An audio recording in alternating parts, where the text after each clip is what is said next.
The power of money. When I met Daniel, I thought I had won the lottery, not because of his wealth, but because of his heart. He was everything I'd ever wanted: compassionate, hardworking, and a man with big dreams. We fell in love quickly, and it wasn't long before we were planning our future together. But there was one element of his life I couldn't ignore: his mother, Victoria.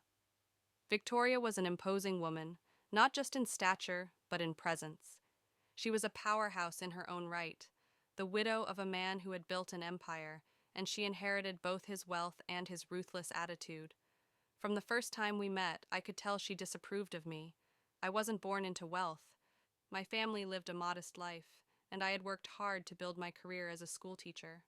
I wasn't the trophy wife she envisioned for her only son. Despite her disapproval, Daniel and I got married. The wedding, though beautiful, felt like it belonged more to her than to us. She insisted on hosting it at her grand estate, and she invited her socialite friends, people I'd never met or would likely never see again. I tried to brush it off, telling myself that as long as Daniel and I were happy, that's all that mattered.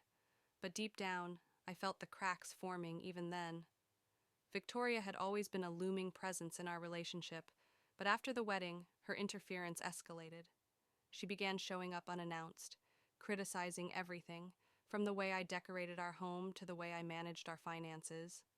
She even went as far as suggesting I take cooking classes because, in her words, a wife should know how to please her husband in the kitchen.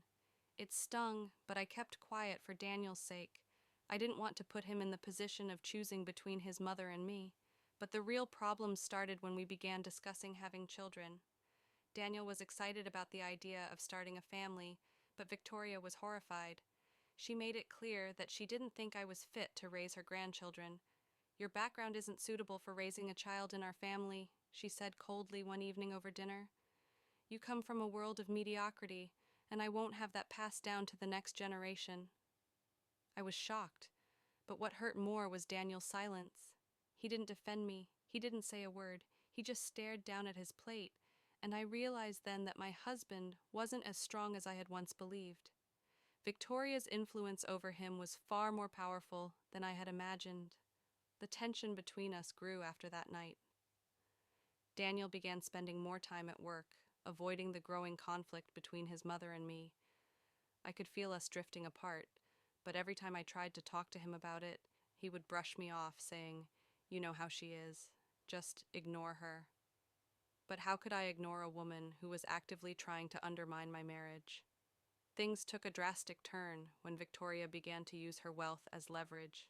She started offering to pay for things: renovations to our home, trips, expensive gifts, all with strings attached. It became clear that she was trying to buy her way into controlling every aspect of our lives. And Daniel, despite his initial resistance, slowly began to give in to her. He'd say things like, "It's just easier this way," or "She means well." But I knew better. I knew this was about control. One evening, Daniel came home looking more nervous than usual. He had been visiting his mother, and I could tell something was off. He sat me down and hesitated before speaking. "My mom made an offer today," he began, not meeting my eyes. "She wants to help us out financially, but there's one condition." I felt a chill run down my spine. "What's the condition?" "She wants us to sign over the deed to the house. To her." I stared at him, trying to process what he was saying. "You're joking, right? She wants control of our home?" "She just wants to help," he said weakly, avoiding my gaze. I could feel the rage bubbling up inside me. "Help? Daniel, she wants control. She's been trying to control everything from the start, and now you're telling me she wants to take away the one thing that's ours." He shifted uncomfortably, still unable to meet my eyes. "It's just a formality," he muttered. "She said it's for our protection, to ensure our financial stability." I laughed bitterly. "Our protection?" "This is about power. She wants to own us." Daniel stood up abruptly, clearly frustrated. "Why does everything have to be a fight with you? She's trying to make our lives easier, and all you do is complain." That was the first time I felt a true fracture in our marriage. For the first time, I realized that Daniel wasn't just caught in the middle. He was choosing her over me. The man I married was slipping away, and I didn't know how to stop it. The next few months were a blur of arguments and silence.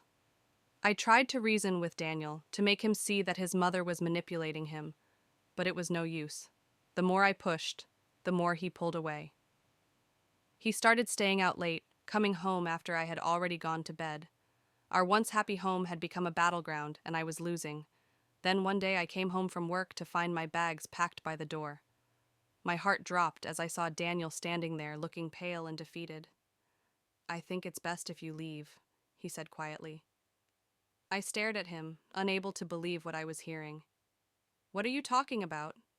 "My mother. She thinks this is the best solution. She's willing to take care of everything." "Take care of everything?" I repeated, my voice shaking with anger. "You mean pay me off? Is that it? She's bribed you into kicking me out of our home?" Daniel didn't answer. He just looked down, avoiding my gaze as usual. In that moment, I realized the depth of his dependence on her. It wasn't just about money, it was about control, and Victoria had won. I grabbed my things and left that night, my heart shattered. I couldn't believe my marriage had fallen apart because of a woman who cared more about money than her son's happiness. I spent the next few months trying to rebuild my life, but the pain was always there, lingering like a dark cloud over my head. I heard through mutual friends that Daniel had moved back in with his mother, that she had taken over every aspect of his life. He was nothing more than a puppet, and she was the puppeteer. And though it hurt to admit, I knew that I had made the right decision by walking away. But then, one night, there was a knock on my door. I opened it to find Daniel standing there, drenched from the rain, looking more broken than I had ever seen him. "I made a mistake," he said, his voice trembling. "She's taken everything from me. I'm trapped, and I don't know how to get out." For a brief moment, I felt a pang of sympathy for him, but then I remembered the nights I had spent crying myself to sleep, the way he had stood by and allowed his mother to tear us apart. "I'm sorry, Daniel," I said quietly, "but you made your choice. You let her control you, and now you have to live with that." I closed the door, and as I walked away, I realized that I was finally free. Free from Victoria's control, free from a man who was too weak to stand up for our marriage. And for the first time in a long time, I felt a sense of peace. Victoria may have had all the money in the world, but she couldn't buy love, and in the end, that's all that really mattered.